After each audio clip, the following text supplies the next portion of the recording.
And we're back in a big way. July 7th. Glenn has entered July a week late. Yeah, okay. I was here for July 1. You were here July 1. July 2 through 6. How was your we call it 4th of July. It's obviously that day. Yeah. Cinco de Mayo, similar kind of vibe. What is the day technically though? It's Independence Day is Correct. what we call it. It's funny that you say that because me and my friends were debating how many, like, if This you had pulled... to be a really good debate. All right. You and your boys in Minnesota after 50 high noons. Just like if you polled 10 Americans, how many would actually know what the day was? July 4th. Oh, man. Not knowing that it had something to do with, like, our independence, but what the date was, the signing of the Declaration of Independence. I almost wish you hadn't told me because I was going to say it's when we signed the thing.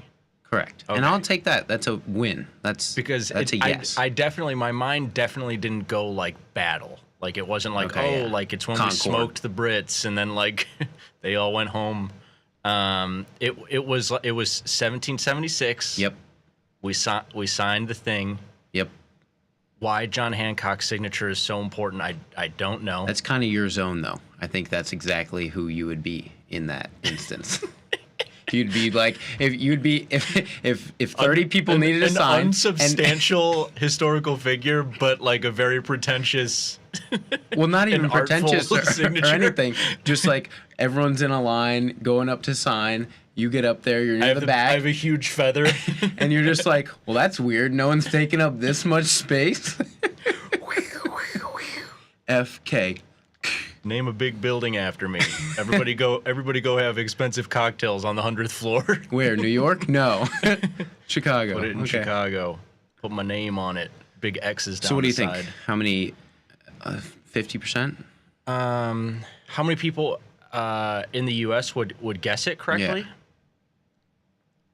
And you're allowing my answer was correct in your mind? Sign the thing. I think we're over 50. All right. I think we're over 50. USA. Oh, man. I don't know. I know. Now that it's a tough one. Thinking about, I'm like, I have to reflect on my privileged upbringing, which was private school jeez. For like, I don't even know, 20 years. How long are we in school? Yeah, 18. No, 13.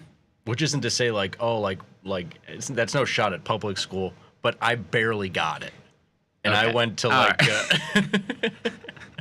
It was the hardest thing to learn in Latin. Declarentia Independentia. That doesn't sound remotely like Latin. All right, Latin, there we go. We're ending in ooses, we're ending in ums, maybe an if it's the feminine. But there's no NCA. What, I don't know what that is. It's like pig Latin is what it sounds more like. We need to ixnay this Egmont say and get onto some Arcet maze. Yeah. Dollar, what are we doing? We're smoking. We're off to a hot start here. It's about time. It's about time. Unfortunately, it's never the markets you want to be smoking. Yeah, let's hop into the platform here because commodity currencies just getting rocked, which we talked about last week. Actually, I don't know if you talked about it. I definitely talked about it. You were in Minnesota. Yeah, no. Aussie back below, close to 65 cents. Jeez. And was below this morning, yeah. Yeah, very consistently these days, I feel like. Anecdotally, maybe I'll crunch some numbers on it for us. But these early morning moves tend to be, by the time we get in here, we're testing or bouncing off of some extreme. Well, I think, you could definitely, now that you're like in research mode, you're like digging into data and stuff more. There probably is a lot of reversal of trends around when U.S. participants enter the market around this part of the day.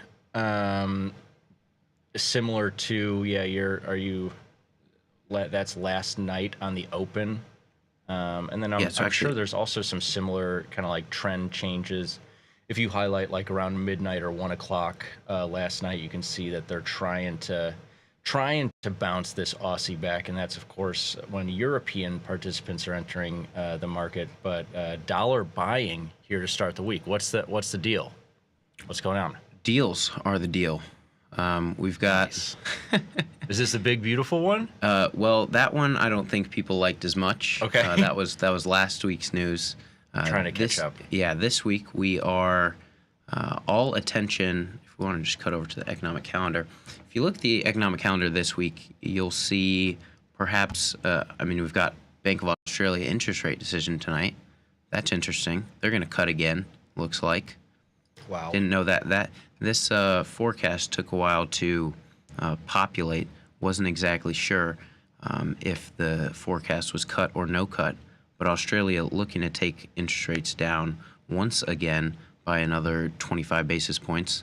That's a headline for Australia, but if we're looking this week on the calendar from a U.S. standpoint, it looks to be a pretty dull week, except for this FOMC minutes on Wednesday, which I think could be pretty important because right now we're looking at to cut or not to cut, same question as always, but with the backdrop of some screaming non-farm numbers. Yeah. We now, the CME Fed Watch tool not working for us this morning, but now we have any chance of a July cut moved off the table. Really?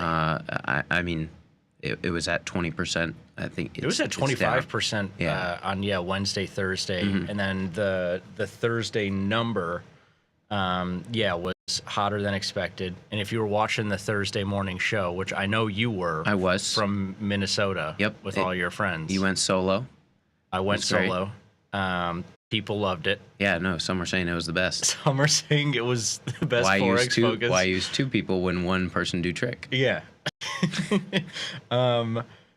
And I was talking about just how often we get the different employment data points, like one of them or two of them being much softer than expected, and then non-farm coming in and being like in line or better than expected. We got exactly that last week, and so you got the whipsaw in U.S. interest rates going into that weird Thursday non-farm. It's usually Friday, but with the holiday on the 4th on Friday, they moved it to Thursday morning, and stronger than expected.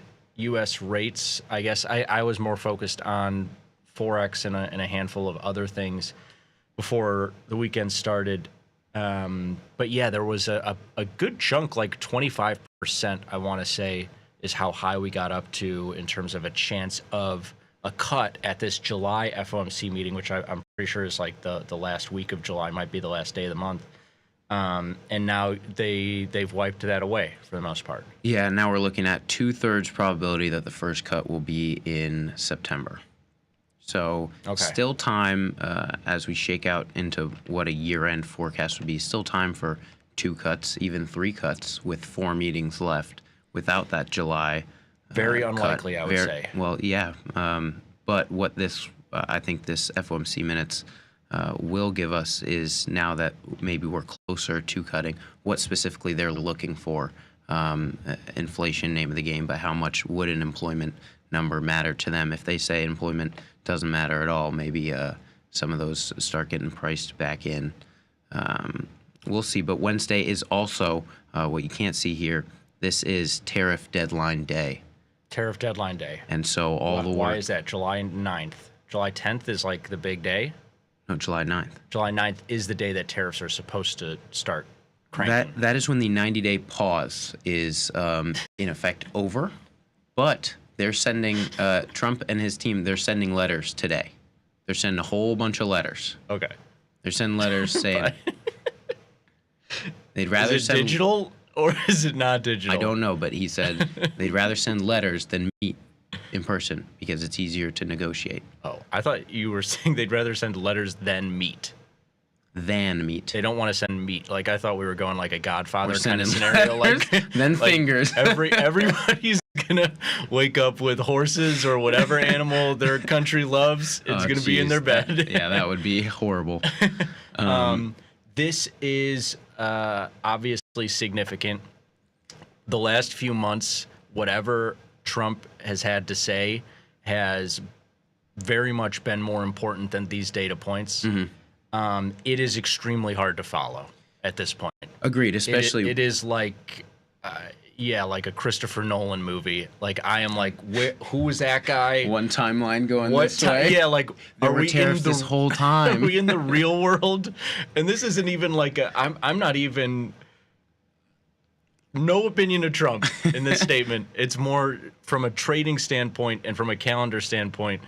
Now I guess we're looking at July 9th as it's a big day on our calendar because the tariffs are either going to start or they're going to be paused again or we're going to reach a deal. Exactly. Okay. Well, the deal or no deal, but this deadline, that doesn't mean Good show. as one say, it doesn't mean that the tariffs are back on. They'll actually come back on August 1st. So a soft deadline. Is this but what the art of the? Did you read the art of the deal? I 'Cause haven't. Was it just like confuse the hell out of everybody and Smoke just like screen, pepper spray. Yeah, like delay stuff, put stuff on, send letters, Letters are a big part. and then That's all I eventually know. the people are like, we can't keep paying for all of these lawyers and all these people to look at what Trump is doing all the time. Just give him what he wants and move on. I don't know. Maybe. Okay, You're onto who's something. still on the table? Who's on the table for getting in trouble with the tariffs? Glad you asked. Mostly everyone. So Okay. only the UK and Vietnam and a framework for China has been Glad on we the got table. Vietnam. So at least our heavy hitters were all locked up. All the But people serving pho on Argyle in Chicago are very, very happy now. I don't know if they import any of that, but they're probably. Anyway, but what we do, it's a great question because where we are looking on this trade deadline, a big question mark left on the table is the European Union. Okay. And so what we are expecting, even though Wednesday is this soft or not soft deadline for this 90-day pause, Trump does expect deals to start coming in because they haven't yet. It took 90 days and nobody's really come to the table Deion in a Sanders big way. kid at the draft. Exactly. Waiting for Shadur is those at the phone calls. table. But we are looking Okay, to this we're seeing euro some dollar market. bounce though. Okay, Yeah. I dig it. Trust me. I want whatever outcome gets this dollar a little bit of a bounce because this has been a boring one-sided market ever since we had the initial rip from the outset of tariff volatility, and that teamed with finally some strength in some of these other regions aside from the U.S. strength we've been seeing the last couple of years. And so, yeah, I mean, early returns from whatever the heck you just talked about is U.S. dollar up pretty good, and we haven't even entered the first U.S. session. I definitely hope we continue to see this side of the market. Exactly, because this, in my mind, is definitely a caliber of headline that could take this market if a trade deal is announced and however it shakes out is in the U.S.'s favor, even if there is just a ton of uncertainty baked in to the euro's favor here, which I'm sure that there is still a lot of general U.S. uncertainty baked in to a lot of these dollar markets. That headline wouldn't surprise me as one of these moves that could categorically change the trading range in For this sure. because we've had, 3 or 4 significant legs higher in this market year to date, and perhaps whenever it is to come. Well, and keep this window up because like this is pretty much exactly the amount of time that Trump has been in office. And again, this isn't like, oh, look at how weak the dollar has gotten with Trump in office. Just look at how volatile this market has been the last 6 months. And so and it's not, this volatility has nothing to do pretty much with the Fed because the Fed hasn't cut this year. They haven't cut this year? Correct, and the ECB has. This is all Trump-induced slash there was the move of, I still don't fully know what that story was, but Germany like is ramping up military production. I remember Eurodollar was up like 200 points. Yeah, I think that's and that year to was year. what you had to tell me. You were like, yeah, Germany is like they're really ramping up their military production. And I was like, I guess that's worth 200 points in this market. But I think that was more of baking out Ukraine-Russia fear out of the euro. And U.S. dependence in any sort of that. And this, on the flip side, it's obviously not the same thing. But again, to show you how volatile this week could be in either direction, obviously, but the way that we're painting it is potentially in the U.S. dollar direction, is none of these moves have had to do, pretty much none of the big moves have had anything to do with the Fed, because they haven't been changing rates, or employment. We saw the employment move from Friday was a big one, but it was, a 75-point sell-off in this market and then a 30-point rally. Right.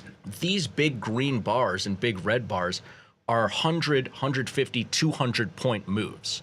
And we're already right now moving close to 50 points in this market and larger in some of the other ones. Can absolutely come here with tariff talk, trade war talk, deal talk, whatever it ends up being. I'll be really interested to see the price action. I obviously don't care so much about the news, which people are increasingly telling me it's important. If you think it's not very fun, like cocktail conversation when you're hanging out with like friends or whatever, and they're like, they want to talk about how like great or awful Israel is, for example, and your response is like, yeah, I really have no clue what's going on. I just really watch the markets and the price action. And that's when you break out the Declaration of Independence question. Okay, well, how how many of you know what happened on the 4th of July? You just need, if you're not going to follow any news, you that just need Frank a couple. guy is really the least informed idiot we've ever met.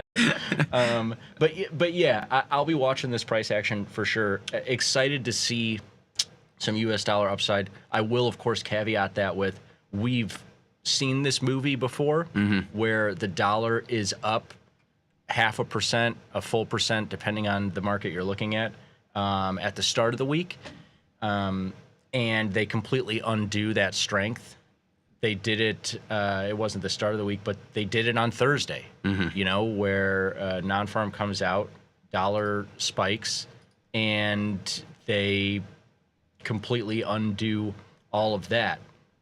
As you can see there, not only, the hour following That's it, brutal. but the rest of the session as well, where it's just like, okay, you got this market down close to 117, and then it bounces back to 117.5, and then spends literally the rest of the week just drifting higher close to 118. So I'd love to see some sustained action in this other side of the market, not because it's not like, oh, Frank's holding all these long U.S. dollar positions. It's just been boring seeing this one-sided trade to the downside in U.S. dollar. But do you want to look at a couple of other markets where the damage is being done here this morning? Absolutely. Look no further than this Japanese yen market. This one, not boring at all in recent days. Here, a real roller coaster. We were looking last week, when I signed off, this one was trending very hard downwards at its around its year-to-date low, below 143. Now a complete bounce back. Is this market now returning to some of that stronger rate correlation, rate cut?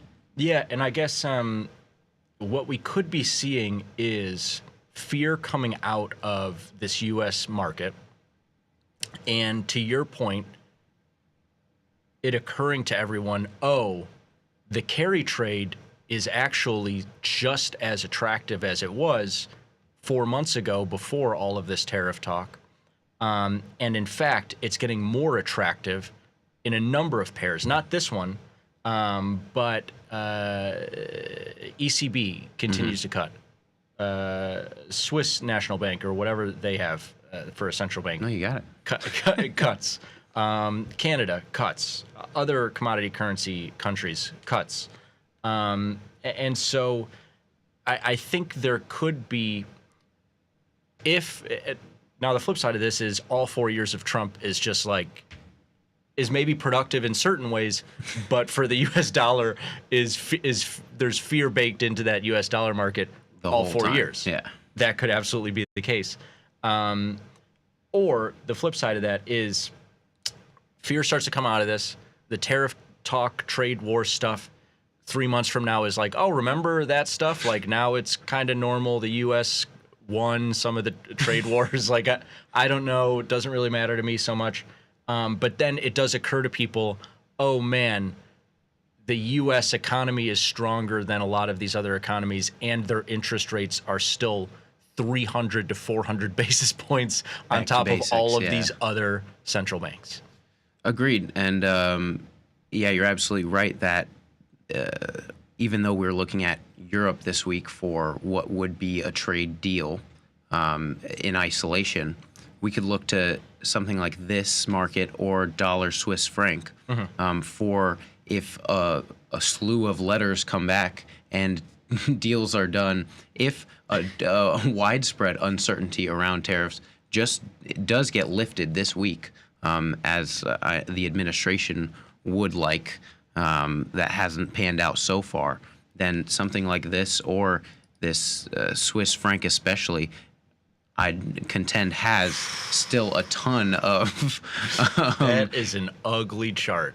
A ton of U.S. Lack of confidence in the U.S. and what has to happen for the sentiment to really turn? Because you saw it there with yen, and we've talked about it a bunch with commodity currencies, and you can look into those on your own. We don't need to get to them today. It's fine. Let's stay here. The European currencies need to lose ground to U.S. dollar for it to feel like a real sentiment has shifted. Because you just showed that dollar yen chart, and it is pretty optimistic for that dollar, because every dollar sell-off we've seen the last 30 days or so has not sniffed 140. The dollar sell-offs have been higher and higher pretty much every time the last 3 or 4 months, ever since we did hit 140, bounced off of it, and then kind of bounced around 140 to 143, 140 to 145. Right. Now it's been pretty much like they can't get down below 143, and the bounces back above 145 in that market are pretty quick. We're already back up there. But you show that euro-dollar market to start, haven't been able to get back below 117 or sniff 116 for a while. This market, even with the bounce to start the week, we're not back above 80 cents, which is problematic. And so, of course, you can say, well, you know, we're starting to feel pretty good against Aussie or Kiwi or even Canada. I know that's been a big one for a lot of traders have been looking at that dollar CAD market.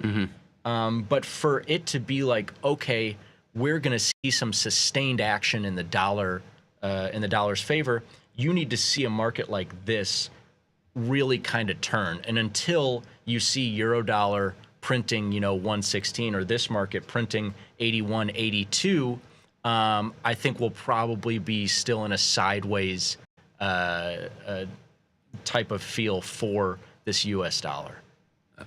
Agreed that the European currencies are definitely leading this dollar story, and it will continue that way until we see some major price action. Does this, even though this is a nasty chart for U.S. dollar, do these strong little builds mean anything to you from a tape action perspective, or do we need to see a big one? Need to see a big rally? Yeah. Just because look at how many times we've done this, where it's been you know, like a big sell-off, little rally, and then a further sell-off, little rally, and then a further sell-off. It's again, we're not technicians, but it's just like there's nothing here. Like it feels like I'm looking at, you know, like pot stocks or like, you know, AI stocks or whatever at different times over the course of the last 10 years or so, which isn't to say they can't wake up. Obviously, some of those stocks have woken up, and I'm confident. just the mean reverting nature of these markets, these currencies that get downtrodden do wake up at some point, but it's going to have to be, better than a 50-point bounce off of multi-year lows for this dollar Swissy market to start feeling like we're going to get some mean reversion to the upside for US dollar. Well, there you have it. A strong start for the US dollar pre-market, but what should be an exciting week ahead for currency pairs. So that'll do it here for us today on Forex Focus, but a lot of trading left in the day. So stay tuned to Tasty Live.